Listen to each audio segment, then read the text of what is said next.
Let me make one final plea, Mr. President. Millions have put their trust in you.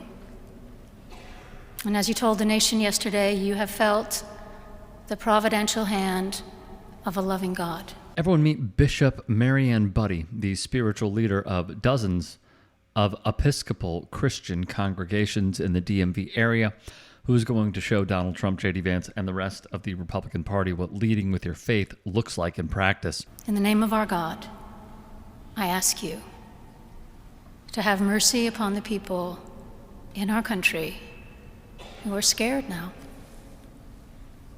There are gay, lesbian, and transgender children in Democratic, Republican, and independent families, some who fear for their lives. Just look at the disgust on Vance's face when Budde confronts him with the reality created by the policies they advocate for.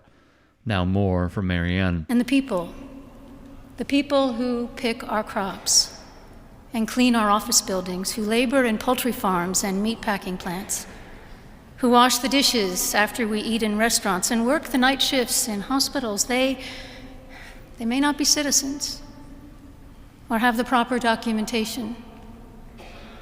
But the vast majority of immigrants are not criminals. They pay taxes and are good neighbors. They are faithful members of our churches and mosques, synagogues, wadara, and temples. Aside from the brief satisfaction of watching these charlatans squirm while getting directly criticized, seeing such a visceral reaction to hearing the core tenets of Christianity, like helping the needy, defending the marginalized, accepting people for who they are, and in general seeing humanity and dignity in everyone, shows the lengths bad faith actors have gone to warp the same text and teachings to preach the exact opposite of what Budde is saying. In politics, religion is a powerful tool that can be wielded for good or bad. It just depends on who's willing to weaponize it and to what end. Hey guys, quick break in the action. I have a new show coming out called The Rick Strom Show. It is going to be awesome. I'm interviewing musicians, athletes, producers, writers, journalists, authors, sports doctors. Go check it out at youtube.com/@TheRickStromShow. Also be sure to throw me a follow on Instagram, Threads, Blue Sky. It can all be found in the description box below. Thank you. I ask you to have mercy, Mr. President, on those in our communities whose children fear that their parents will be taken away, and that you help those who are fleeing war zones and persecution in their own lands to find compassion and welcome here. Our God teaches us that we are to be merciful to the stranger, for we were all once strangers in this land. May God grant us the strength and courage to honor the dignity of every human being, to speak the truth to one another in love, and walk humbly with each other and our God for the good of all people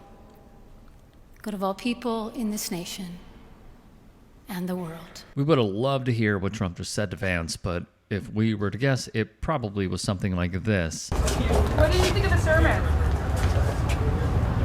What did you think of the service? What did you think? Did you like it? Did you find it exciting? Not too exciting, was it? I didn't think it was a good service, no. Thank you very much.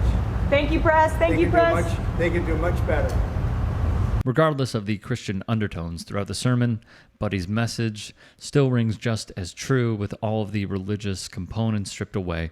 Trump's administration poses an existential threat to all marginalized groups, but our LGBTQ+ and immigrant neighbors have been feeling the brunt of the abuse so far, largely due to the Republicans' wholesale capitulation to fringe fundamentalist Christian ideology infused with the racist attitudes already present in our country. To Trump and the Republicans, Christianity is still used as a very, very powerful weapon to ensure only a small group of people benefit from our country's riches, instead of a tool that brings us together, just as Budde was preaching. Trump responded on his social media platform this morning, saying, in part, quote, the so-called bishop who spoke at the National Prayer Service on Tuesday morning was a radical left, hardline Trump hater. She was nasty in tone and not compelling or smart. As you probably expected, Trump and Vance weren't the only two MAGA officials to throw a fit over Budde's sermon. You think you've seen it all. Of course, I've been up here in this clown show for 4 years in Congress and watched the radical left just spew hate all over the place and push an agenda that I don't even recognize. But for this bishop to do this to President Trump after a weekend of, as you said, talking about God more than ever, talking about how he was spared to give an opportunity maybe to change this country back to something that it should be. It just absolutely amazes me how far these people go. Alabama's finest, Tommy Tuberville, parroted Trump's attack by whining against the boogeyman of the radical far left, while Georgia Representative Mike Collins went a bit further and called on Budde to be deported. Just so we're clear, she was born in Jersey. Ohio's Republican Senator Bernie Moreno also chimed in to spread the laughable lie that the Republican Party supports legal forms of immigration and that any support given to undocumented immigrants, asylum seekers, and refugees is an affront to documented immigrants who had the luck and privilege to enter the country through our broken immigration and legal systems. While right-wing stooge Nick Sorter called the whole display a disgrace and took some subtle shots at Budde by implying that she shouldn't be recognized for the role she has in the church, Budde later appeared on CNN to explain why she decided to deliver the sermon directly to Trump's face. That in the people that are frightened in our country, the two groups of people that I mentioned are our fellow human beings. And that they have been portrayed in all throughout the political campaign in the harshest of lights. That I wanted to counter as gently as I could with a reminder of their humanity and their place in our wider community. You know, there is room for mercy. There's room for a broader compassion. We don't need to portray with a broad cloth in the harshest of terms some of the most vulnerable people in our society who are in fact our neighbors, our friends, our children, our friends' children, and so forth. I wanted to present a vision of what unity can look like in this country that is transcending of differences and viewpoints and acknowledging our common humanity. Yes. I wanted to speak in such a way that reflected that dignity and respect, but I also wanted to bring into that space the real humanity of the people that I was referencing. Choose to live your life like how Mariann Budde sees it, not like these grifters.